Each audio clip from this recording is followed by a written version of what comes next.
Afternoon, Ben. How's things? Excellent. Thank you, Matt. Afternoon. Yeah. Good set of slides again. So I'll move on to the next one and we'll just let you run through what you've been seeing. So I thought I would start with two examples from the last month of where people have chosen to treat a disease with the wrong drug, right? Or treat a disease with the wrong drug, basically. So here's a picture of some fluky livers. Now, the story here, as the next slide shows, was this was a guy buying in draft ewes to fatten.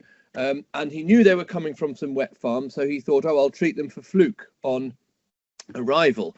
But the drug he chose to treat them with on arrival was albendazole, because he thought, that'll do fluke and that'll do worms, so that'll be fine. Unfortunately, as we know, albendazole only treats the adult fluke in the gallbladder, as you can see in that picture there. So these ewes, when they arrived, that was in November, December, were given albendazole, but at that stage, the fluke would have been much more immature, and so wouldn't have been killed by the albendazole. When you're electively treating something for a suspected condition like fluke, make sure you use the right drug that's going to treat the right stage of the fluke. So the probably the best drug in this case would have been triclopendazole or conceivably closantel, but definitely not albendazole, because albendazole only kills the adults. So there's an example of the wrong flukicide used for the wrong stage of fluke. So in a circumstance like that, a 5-minute call to your vet or SQP will save you a lot of bother and a lot of feeding ewes that are just going to die on you.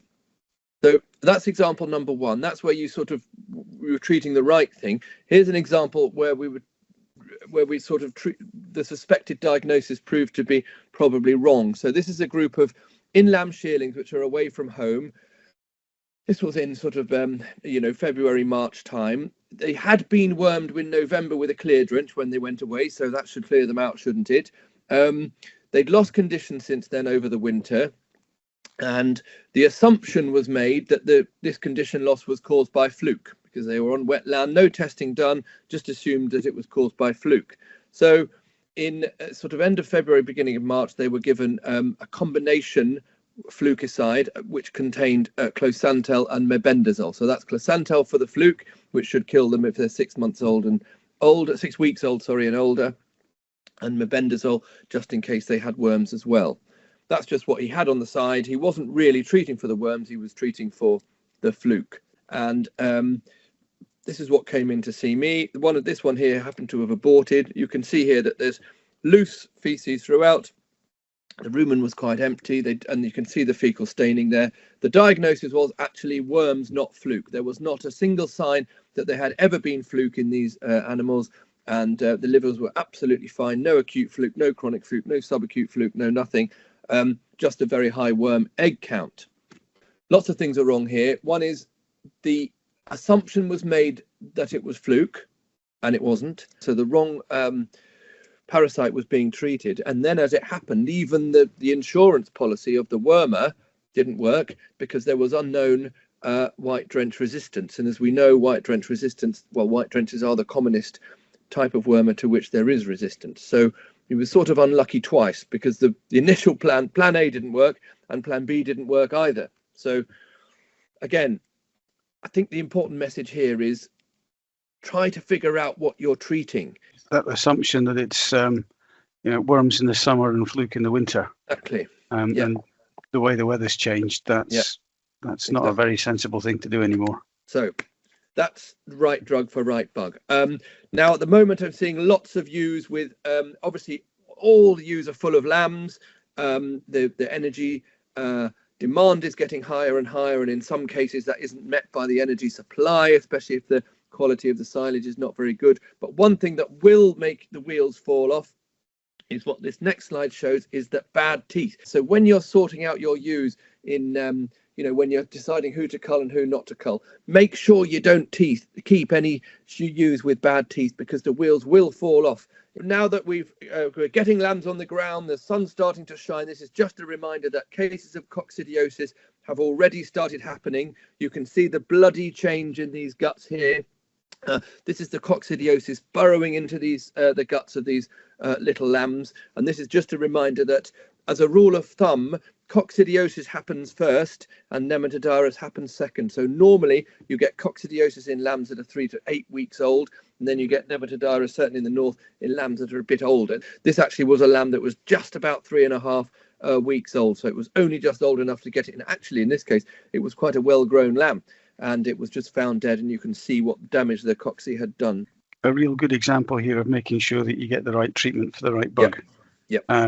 And with nematodirus as well, if we go on to the next slide, very variable year to year, isn't it? Yep. Keep an eye on this alert, this nematodirus alert website, and see where you are on this map and where the hatch is predicted to happen. This is the map for the 30th of March, and down south the hatch has been and gone. Those yellow triangles mean the hatch has happened and those larvae have died off on pasture. And you can see the black spots where the peak hatch is happening has come as far as Liverpool and the Mersey.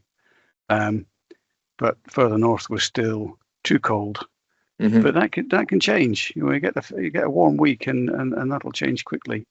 We go quickly on to cattle. I still keep seeing signs where the protein content of pregnant suckler cow rations is too low, and this means they get impaction of their abomasums, and there are also potential effects on quality of colostrum. So a suckler cow doesn't have to do much, but it does have to, survive long enough to have a calf and provide that calf with enough colostrum. So there are still cases where there are dietary reasons why that doesn't happen.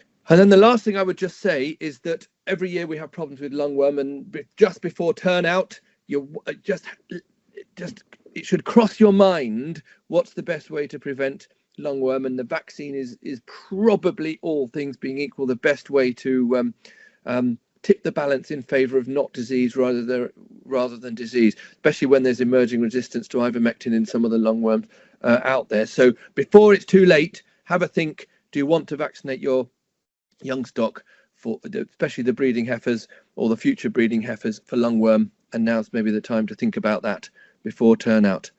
Good. And then apart from that, it just remains to say, let's hope that spring is successful when it comes. Let's hope it comes soon, Ben. Yes, absolutely. Yes. Thank you very much, Ben. Interesting as ever, and Lovely. We'll keep our eyes peeled to see what happens. See you next month. Good. Cheers, Ben.